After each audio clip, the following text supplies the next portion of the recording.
बालमित्रांनो, आजच्या आपल्या गोष्टीचं नाव आहे दिव्य राजकुमार जन्मले.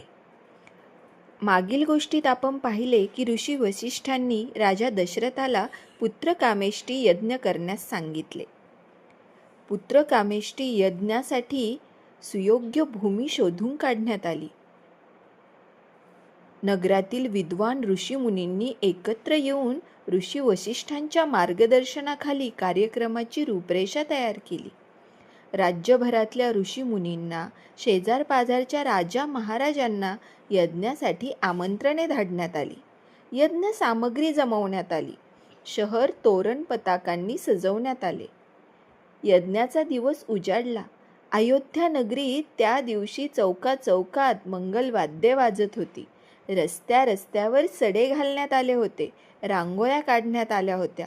निमंत्रित मान्यवर शहरात येऊन दाखल होत होते.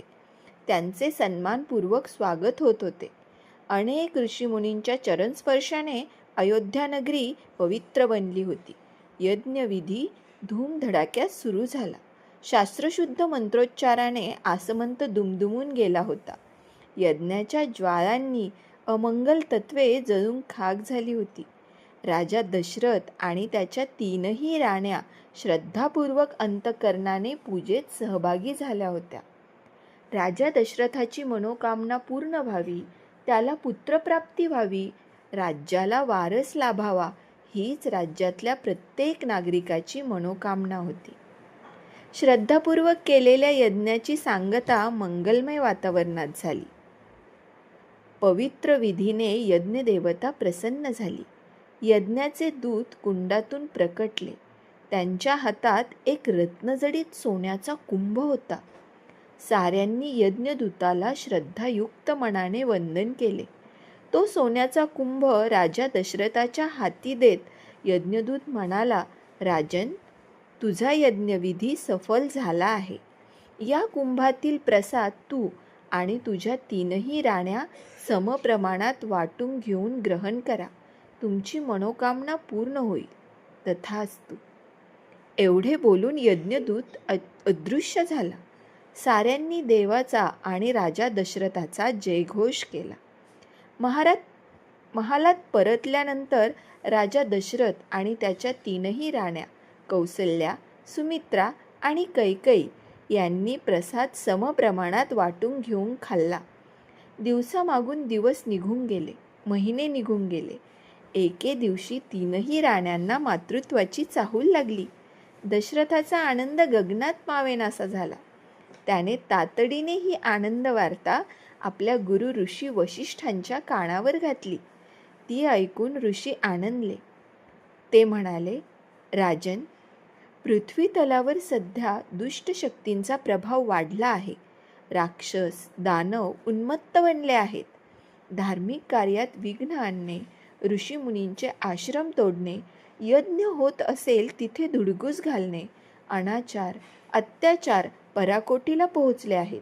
सामान्य माणसाला जगणे फार कठीण झाले आहे. अशा या दूषित वातावरणात दुष्टांचा नाश करण्यासाठी, धर्माची ध्वजा आकाशात फडकवण्यासाठी आणि सज्जनांचे संरक्षण करण्यासाठी तुझ्या पोटी शूरवीर मुलांचा जन्म हो, असा मी तुला शुभ आशीर्वाद देतो. ऋषी वसिष्ठ यांनी दिलेला आशीर्वाद पुढे अक्षरशः खरा ठरला. चैत्र शुद्ध नवमीच्या पवित्र दिवशी माध्यान्ह समयी कौसल्याच्या पोटी 1, त्यानंतर काही वेळाने सुमित्रेच्या पोटी 2, तर त्यानंतर कैकेयीच्या पोटी 1 अशा 4 गोंडस बाळांनी जन्म घेतला. तेव्हा राजा दशरथाच्या आनंदाला पारावार राहिला नाही. राजाच्या महालात एक आनंदाचा जल्लोष झाला. ही शुभ वार्ता राण्यांच्या महालात येऊन देणाऱ्या दासीची ओटी सोन्याच्या दागदागिन्यांनी भरण्यात आली.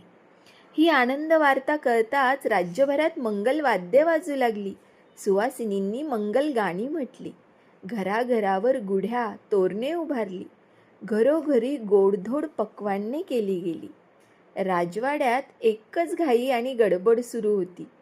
गोरगरिबांना मुक्त हस्ते अन्नदान, वस्त्रदान आणि द्रव्यदान दिले जात होते. जो तो नवजात बाळांना बघायला उत्सुक होता त्यांना भरभरून आशीर्वाद देत होता. आनंदाचे 12 दिवस बघता बघता सरले. चारही बालके एवढी तेजस्वी आणि देखणी होती की जो तो त्यांच्याकडे बघून भान हरपत असे.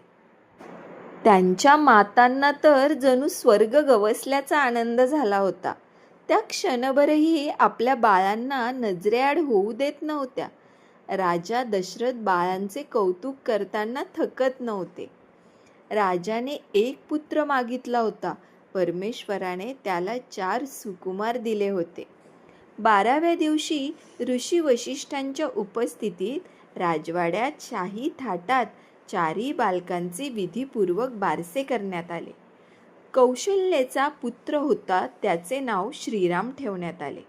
सुमित्रेच्या पुत्रांची नावे लक्ष्मण आणि शत्रुघ्न, तर कैकेयीच्या पुत्राचे नाव भरत ठेवण्यात आले.